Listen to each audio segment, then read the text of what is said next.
Friends, આ વિનોદરાય મોઢા sir છે. એમની પાસે ખૂબ બોન્સાઈને લગતું નોલેજ છે અને એમની પાસે કલેક્શન પણ ખૂબ સારું એવું છે.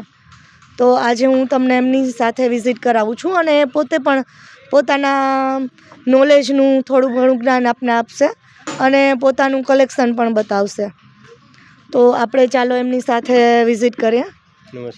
નમસ્કાર સર. તમે તમારા આજે તમે કેટલા પ્લાન્ટ રજૂ કરેલા છે આ પ્રદર્શનમાં? 30 થી 31 પ્લાન્ટ લઈ આવ્યો છું. મારી ઘરે અત્યારે 400 કુંડા છે, એમાં 150 થી 200 બોન્સાઈ પ્લાન્ટ જ છે ને હું 30 વર્ષથી બોન્સાઈ કરું છું. 95 થી સ્ટાર્ટ કરેલું છે. અત્યારે મારી પાસે 30 વર્ષ જૂના ઘણા ઝાડ છે ને ત્યારથી બોન્સાઈ કરું છું. બધી જાતના એક નક્કી કર્યું, બધી જાતના ટ્રી હોય ને બનાવવાના, જે બધાની ટ્રાય કરું છું કે કોઈ પણ ઝાડ હોય આપણે બોન્સાઈ કરીએ એટલે એક વસ્તુ બનાવી બધા કોઈને જોવું હોય. આજે વસ્તુ કે અમુક ઝાડ એવા હોય છે કે સિટીમાં કોઈને જોવા નહીં મળે. ખાખરો છે, રાયણ છે કે એવા કોઈને નહીં મળે. એ આપણે અર્જુન ઝાડ છે કે એવા બધા ઝાડ છે, ગુંદો છે કે સિટીના લોકોને આજે સ્ટુડન્ટ કે કોઈને જરૂર બાળકોને ખબર નથી કે આ ઝાડ કેવું જ હોય. એટલે મેં નક્કી કર્યું કે બધી જાતના ઝાડ આપણે બોન્સાઈ કરીએ તો એક વસ્તુ ખબર તો પડશે બધાને. બોન્સાઈ ભલે બોન્સાઈ છે, મોટું ઝાડ નથી, બધાને ખબર પડશે કે આ ઝાડ આવું હોય, આના લીવ્સ આવા હોય, આનું સ્ટ્રક્ચર આવું હોય.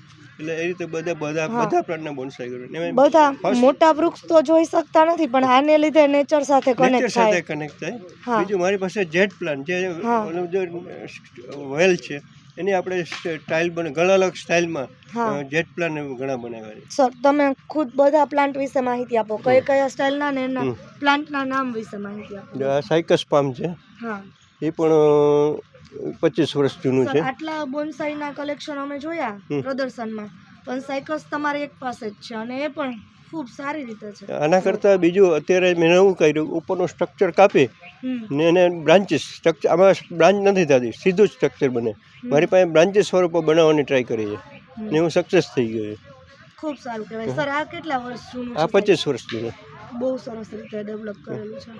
બીજું જેટ પ્લાન્ટ છે, આ બોરસલી છે, એ 30 વર્ષ જૂની છે. એની બાજુમાં લીમડો છે, એ અત્યારે શું છે કે ડોરમેનની હિસાબે પણ લીવ્સ નથી, ડાળખી ઓછી થઈ ગઈ, બાકી એ 30 વર્ષ જૂનો છે. એની બાજુ પીપળ છે બેને, એ પણ 25 વર્ષ જૂની છે. પછી જેટ છે, અરીઠો છે. આજે આપણે અરીઠો ખાસ એટલા માટે પબ્લિક જોવે જ નહીં, કહેવાય નહીં. ને એક જૂનો 30 વર્ષનો છે. ઓરિજિનલ જે થડ હતો ને એ ડાયબેક થઈ ગયો, તો નીચે થડમાંથી બીજું એનું થળિયું તો આખું 30 વર્ષ જૂનું છે. એવી રીતે આ બધા છે, મામે થોડાક છે, જેટ છે. બીજું એવી રીતે આમલી છે, એ પણ 30 વર્ષ જૂનું. એનું જે આજે થળિયું છે ને એમ જ ખ્યાલ સ્ટ્રક્ચર આવે. આ ચીકુ છે, એમાં આજે ફ્રૂટ સહિત ને નેચરલ ચીકુ, આપણે ફ્રૂટ મોટા ચીકુ બજારમાં મળે ને એ જ ટાઈપના બને, ઝાડ ઉપર પાકે ને પક્ષીઓ પણ એનો લાભ ઘણો લે છે. એવી રીતે રાયણ છે, એનું સ્ટ્રક્ચર જ કહી દે કે આટલા વર્ષ જૂનું છે, 30 વર્ષ જૂનું છે. આ રૂખડો છે, બોઆબ કહેવાય, આફ્રિકાનું ઝાડ. એ પાંદડા આવશે ત્યારે એકદમ ઘટાટોપ થઈ જશે. અત્યારે એનું સ્ટ્રક્ચર, એનું ટ્રી શેપ સ્ટ્રક્ચર સરસ બની ગયું છે. બધાના તમે જુઓ તો ટ્રંક તો બધાના એટલા ફાઇન છે તમારા પ્લાન્ટ. એટલે એજ છે ને, અને એજ ઉપરથી જ ડિપેન્ડ નક્કી થાય. આ જે સ્ટ્રક્ચર છે એ એજ ઉપરથી જ નક્કી થાય કે એનું થળિયા કેવા બની ગયા. બહુ સરસ. બીજા પારસ પીપળો પણ છે, એટલે સવન છે ઘરે.